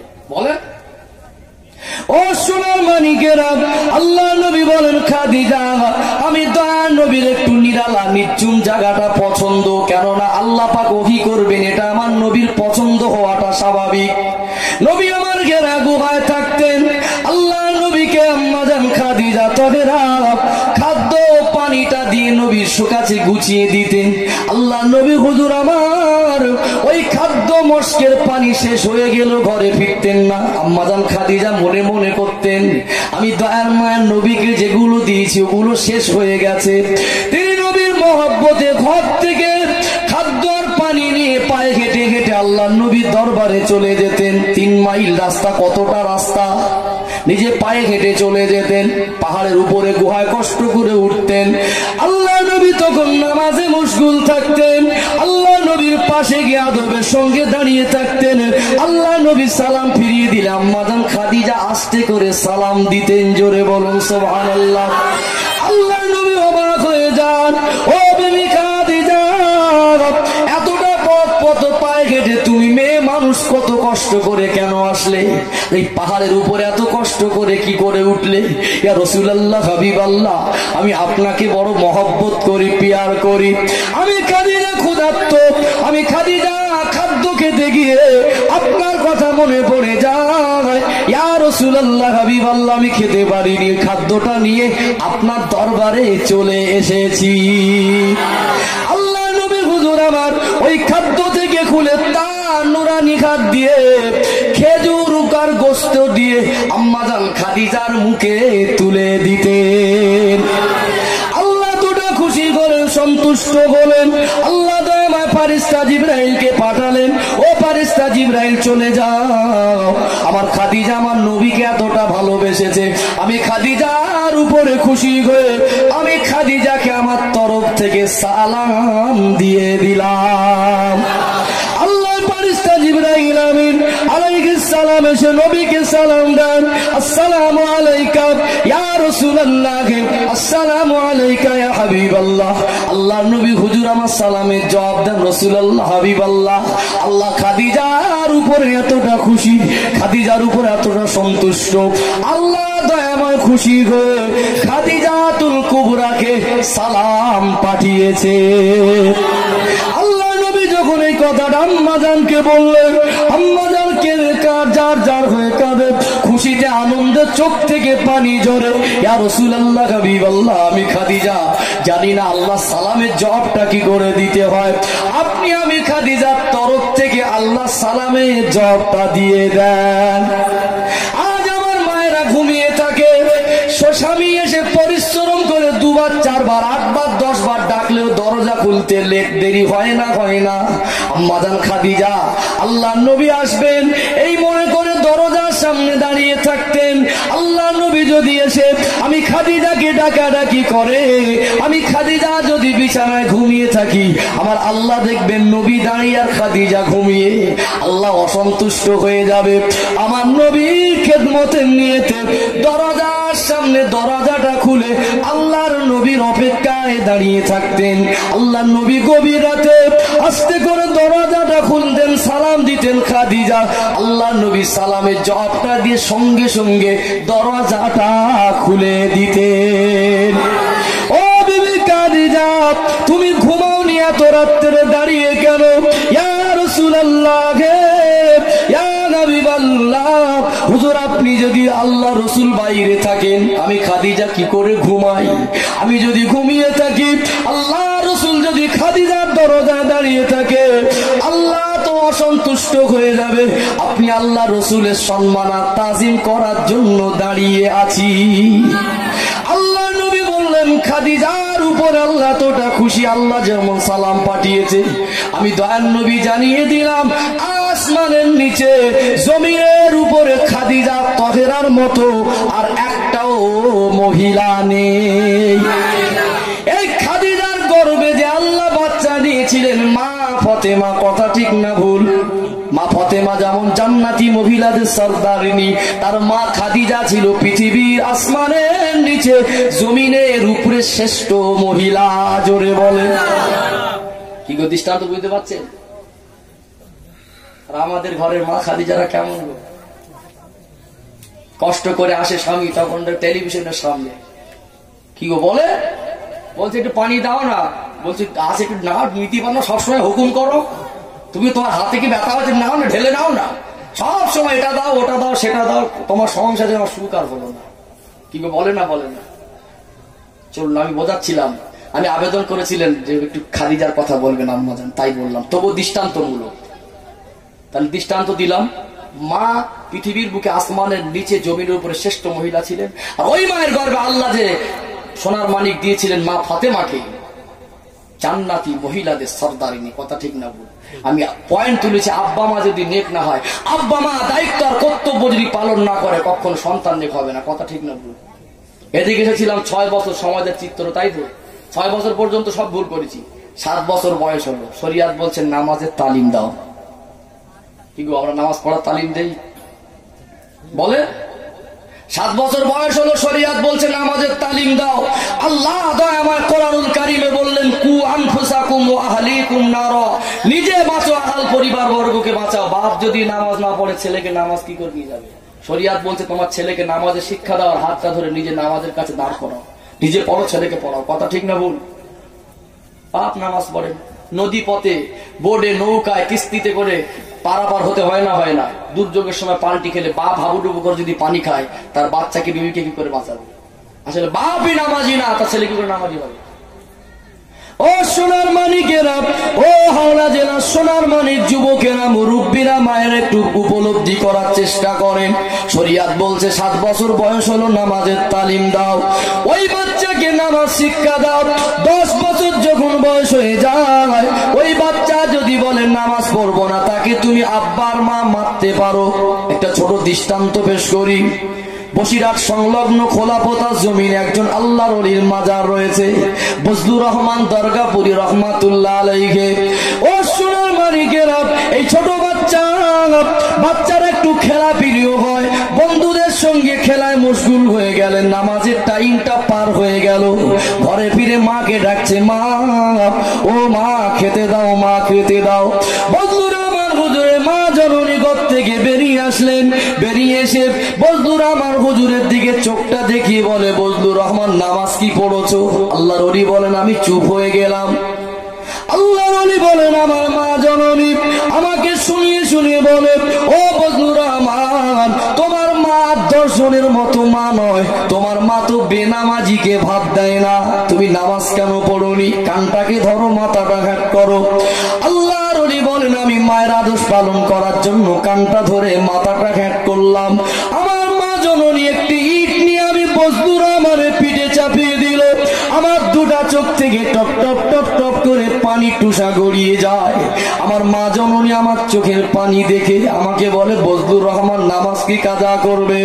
আমি আমার মাকে বলি, মা ও মা জননী, আজ থেকে আমি আর নামাজ কাজা করব না। হুজুর বলছেন, যেই দিন আমার মা এমন একটা পদক্ষেপ গ্রহণ করলো, যেই দিন আমার মা আমার সঙ্গে এই ব্যবহারটা করলো, সেই দিন থেকে আল্লাহ আমায় যতদিন হায়াতে রেখেছিলেন, আমি বজলুর রহমানের জীবনে কোনদিন ফরজ নামাজ কাজা হয়নি।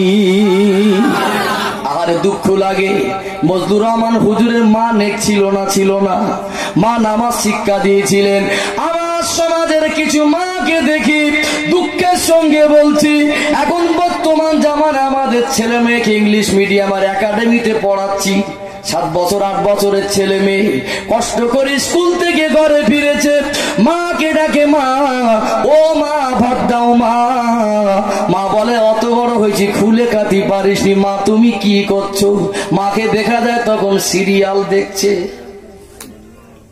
ও সোনার মানিকেরা, দুঃখ নেবেন না। 10 বছর বয়স পর্যন্ত উচিত ছিল আপনার ছেলে আর মেয়েকে নামাজের তালিম দিয়ে দেওয়া। আজ মুসলমান নামাজ ছাড়া মুসলমানের দাবিটা বৃথা।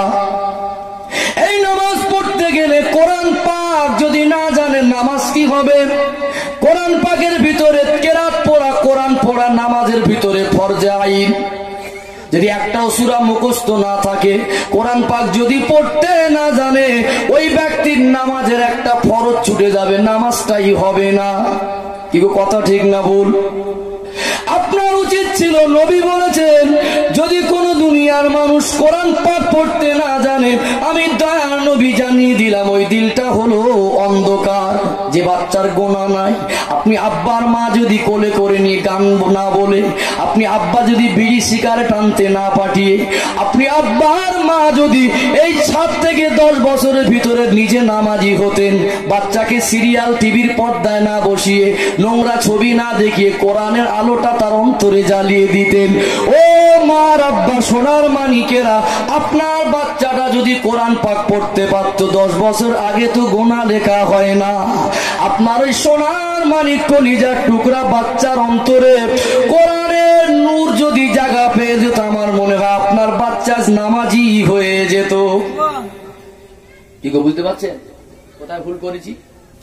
এদিকে 10 বছর এই পর্যন্ত থাক। আর একটা দৃষ্টান্ত পেশ করি, আমার মনে আছে তো, ইমাম বুখারী হুজুরের দৃষ্টান্ত। পয়েন্ট নাম্বার 2 ইমাম হাসান হোসেন হুজুরের দৃষ্টান্ত। পয়েন্ট নাম্বার 3 মা খাদিজা রাদিয়াল্লাহু তাআলা আনহার দৃষ্টান্ত। পয়েন্ট নাম্বার 4 বজলুর রহমান হুজুরের দৃষ্টান্ত। তাই তো নাকি? আর এদিকে বাস্তব চিত্র 10 বছর এসেছে।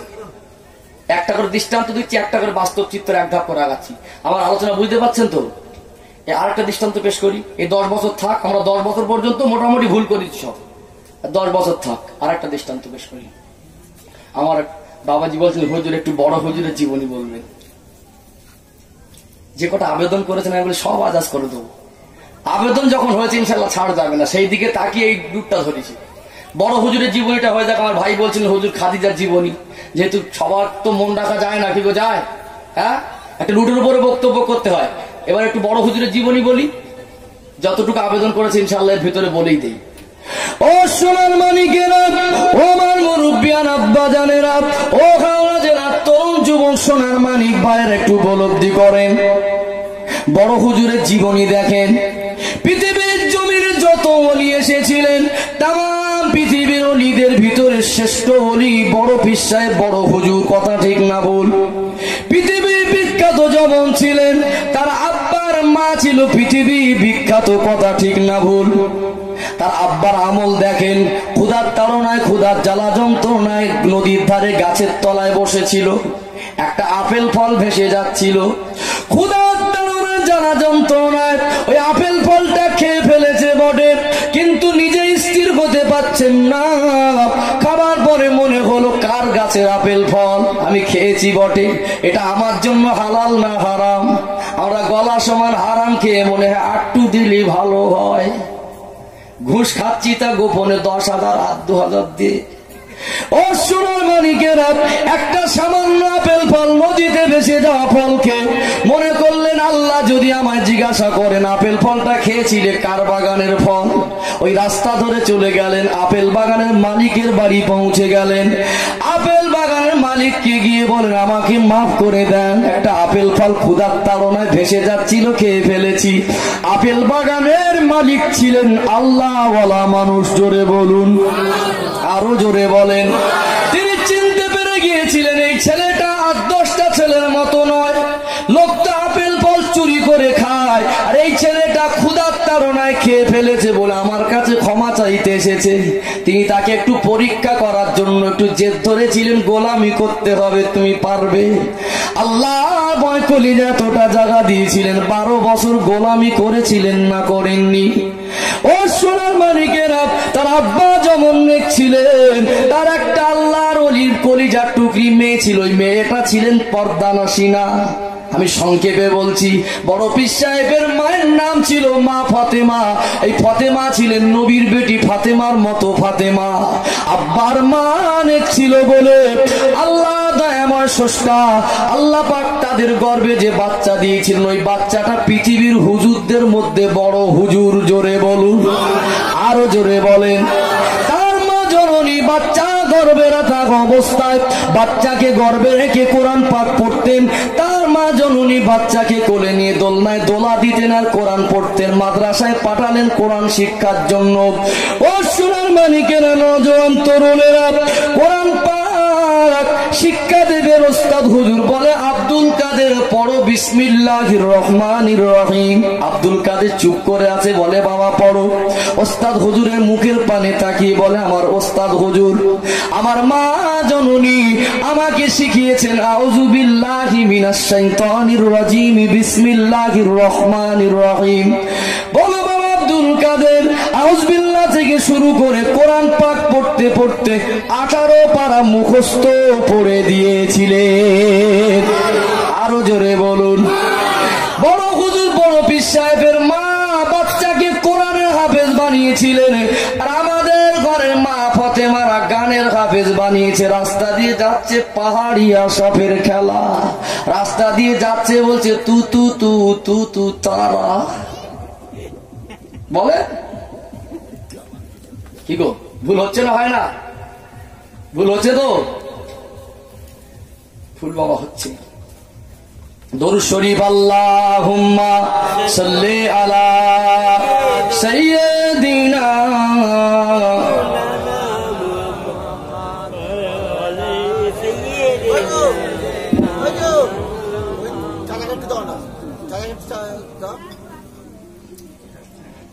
दीदारे नबी की हसरतों में जो आँख हमेशा रोते हैं, दीदारे नबी की हसरतों में कोई कोई रोते हैं। दुनिया के नजर में पानी है, उक़बा के नजर में मोती है। दुनिया के नजर में पानी है, उस आँख के आंसू के कतरा कुदरत के नजर में मोती है दीदारे नबी की हसरतों में रोता है नबी का दीवाना जो आंख हमेशा रोती है दीदारे नबी की हसरतों में जिस दिल में नबी की उल्फत होगे वो याद नबी में रोते हैं दीदारे नबी की हसरतों में अल्लाहुम्मा सल्ले अला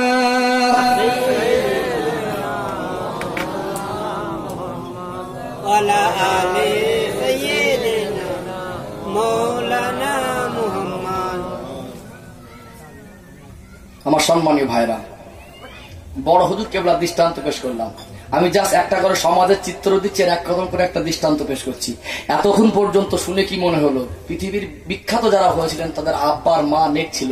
আল্লাহ নবী বললেন আলা কুল্লুকুম রাঈন ওয়া কুল্লুকুম মাসউলুন আন রাইয়াতি, তোমরা প্রত্যেকে এক একজন দায়িত্ববান জিম্মাদার, তোমাদের দায়িত্ব আর কর্তব্য পালন না করলে আল্লাহর দরবারে হিসাব দিতে হবে। বলুন মুখে হাত দিয়ে আমার সোনার মানিক বাচ্চার উপরে দায়িত্ব আর কর্তব্য ছিল, সেগুলো আব্বার মা পালন করেছি না উল্টো কাজ করেছি? আমার সম্মানী ভাইরা, আমি বক্তব্য করছিলাম বাপ মা যদি নেক না হয় সন্তান নেক হয় না। একটু দৃষ্টান্ত পেশ করি, অনেকটা দৃষ্টান্ত পেশ করেছি। সোনার মানিকেরা, নওজোয়ান তরুণেরা ও আমার মুরব্বিয়ান আব্বা জানেরা, ও সোনার মানিক মায়ের আব্বারা, ভুল বুঝবেন না, বাস্তব উপলব্ধি করার চেষ্টা করুন। আপনারা জ্ঞানী শিক্ষিত মানুষ, আমি যতটুকু জানি আমার ইয়ং জেনারেশন যুবক ভাইয়েরা যথেষ্ট সচেতন। তবে ফের আমি বলছি আপনাদেরকে ভালোবেসে, আব্বা মা যদি নেক না হয় কখনো সন্তান নেক হতে পারে না। এই দুনিয়ার জমিনে যারা বিখ্যাত ছিলেন, দুনিয়ার জমিনে তাম পৃথিবীর মানুষ যাদেরকে চেনেন, তারা তাদের জিন্দেগি খুললে পাওয়া যায় তাদের আব্বার মা পৃথিবীর বুকে বিখ্যাত আব্বা মা ছিল। আমি কয়েকটা দৃষ্টান্ত পেশ করেছি, ফের আমি আপনাকে দৃষ্টান্ত দিচ্ছি। আপনার সোনার মানিক বাচ্চার 10 বছর বয়স হলো, ওই ছেলে মেয়ে যদি বলে নামাজ পড়বো না, ওই ছেলে আর মেয়েকে আপনি মারতে পারেন। 12 বছর পরে যদি বলে নামাজ পড়বো না, আপনি তাকে আপনার ঘর থেকে বাইর করে দেন, তুই আমার ছেলে আর মেয়ে না। দুঃখ আর কষ্ট, আপনার সোনার মানিক বাচ্চা ছেলে আর মেয়ে 14 বছর বয়স হলো, তখনও নামাজ শেখালেন না, তখনও উজু শেখালেন না, তখনও পর্দা শেখালেন না। আপনার সোনার মানিক কলিজার টুকরা বাচ্চাকে আপনি কি শিক্ষা দিলেন? ছেলে আর মেয়ে এখন 14 থেকে 15 বছর বয়স হলে সাবালক সাবালিকা হয় না? হয় না? মেয়ে যখন সাবালিকা হয়ে যায়, ওই মেয়ের উপরে পর্দাটা ফরজ হয়ে যায় না? যায় না? আপনি আব্বার মা মডেলিং সাজতেছেন, ঈদের সময় মার্কেটিং করতে গেলেন, আপনার সাবালিকা মেয়েকে বগল কাটা জামা কিনে দিয়ে স্বামী আর স্ত্রী গর্ব করছে, বলছে দেখো তো তোমার মেয়েকে কেমন মানাচ্ছে। আরে হতভাগা ভা, তুমি বলছো তো আমার মেয়েকে হেভি লাগছে, বরং তুমি তো তোমার নিজের কলিজার টুকরি মেয়েকে ডাইভোর্সের খাতায় নাম লিখিয়েছো। ওই মেয়েটা জাহান্নামায় গেলে কি একা যাবে না? তুমি আব্বার মা, তোমাকে নিয়ে যাবে। ও সোনার মানিকেরা, পদে পদে ভুল করেছি, বলুন তো দেখি আজকে আমি আপনি যদি ভুলগুলো না করতাম, দায়িত্ব আর কর্তব্য পালন করতাম, আমার আপনার ঘরের ছেলে কি বেনামাজি হতো? আমার আপনার ঘরের ছেলে তো মদখোর গাঁজাখোর হতো না। এখন একটা উদাহরণ বলেন, ধান চাষ এদিকে হয় না? হয় না? ধান চাষ বীজ পাতা তুলে নূতন করে রোয়া হয়, ওই রোয়ার পরে সার মারতে হয় না? বিনা সারে ধান হয়? আওয়াজ দেন। সার মারতে হয় না? বিনা সারে ধান হয়? সারতে একবার মারতে হয়। ওই সার মারার সময়টা কখন একটু বলেন তো? ধানের শীষ বেরিয়ে পাকার আগে না ধানের শীষ আসার আগে? একটু আওয়াজ দেন। সারটা মারার প্রয়োজন ছিল রোয়ার পরে, ধানের শীষ আসার আগে। যে সময় বাচ্চাদের শিক্ষা দেওয়ার প্রয়োজন ছিল ওই সময় শিক্ষাটা দিল না। ধানের থোড় বেরিয়ে ধান হয়ে পাক শুরু করেছে, এবারে মারছে সার। কি গো সার ঝাঁকবে?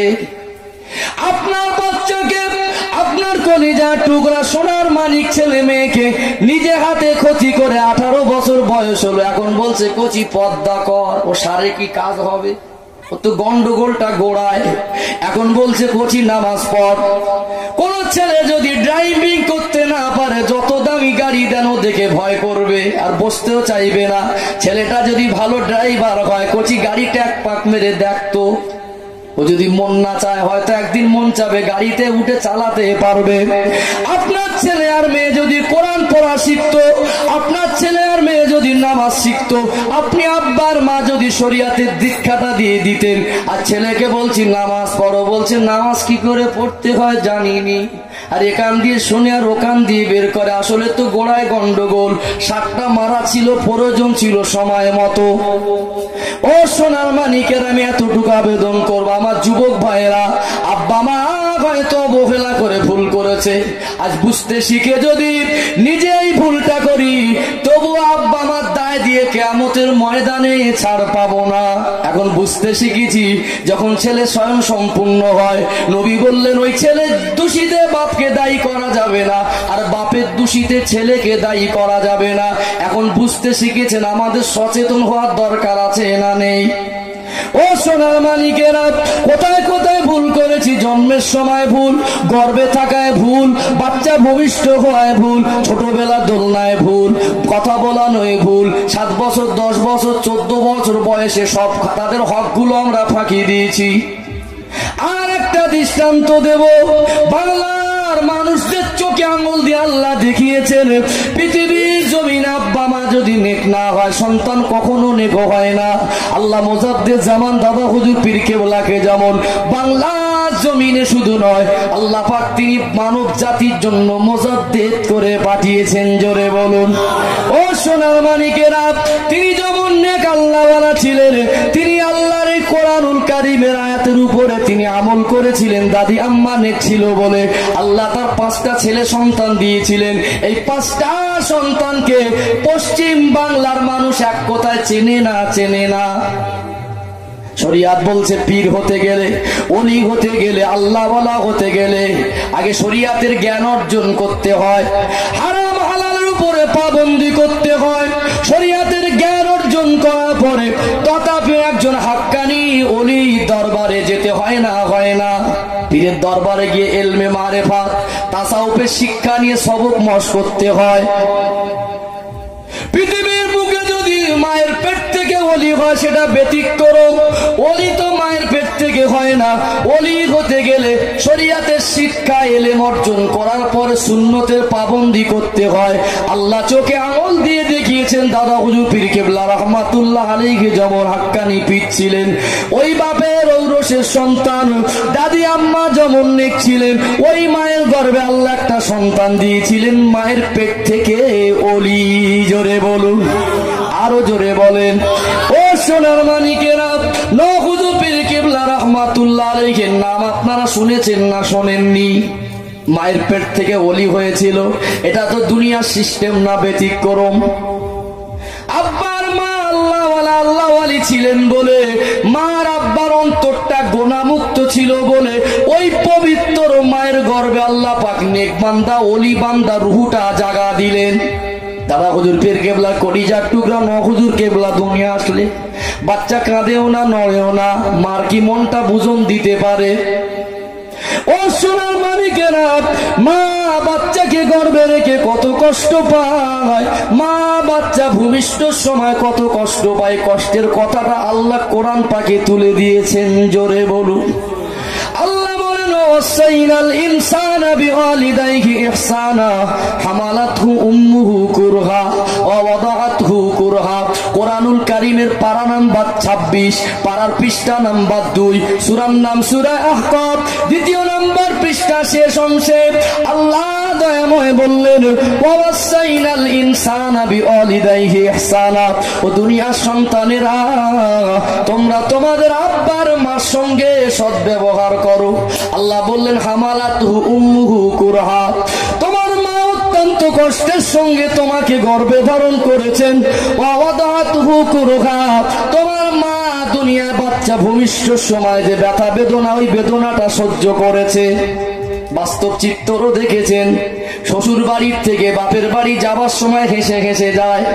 আমাদের ঘরে বৌমারা বাপের বাড়ির থেকে শ্বশুর বাড়ি আসার সময় কাঁদে না কাঁদে না, প্রত্যেকটা বারে বাপের বাড়ির থেকে শ্বশুর বাড়ি আসার সময় কাঁদে। একটা সময় এমন থাকে ওই মা জননী শ্বশুর বাড়ির থেকে বাপের বাড়ি যাওয়ার সময় কাঁদে। সেই সময়টা হলো মা যখন প্রথম মা হতে যায়, বাচ্চাকে গর্ভে নিয়ে। আমার সমাজের একটা নিয়ম হলো প্রথম বাচ্চার মা হতে গেলে বাপের বাড়িতে চলে যায়। প্রত্যেকটা বার হাসতে হাসতে গিয়েছিল। আর বাচ্চা গর্ভে নিয়ে স্বামীর ঘরটা ছেড়ে যখন যাচ্ছিল, কত নিষ্ঠুর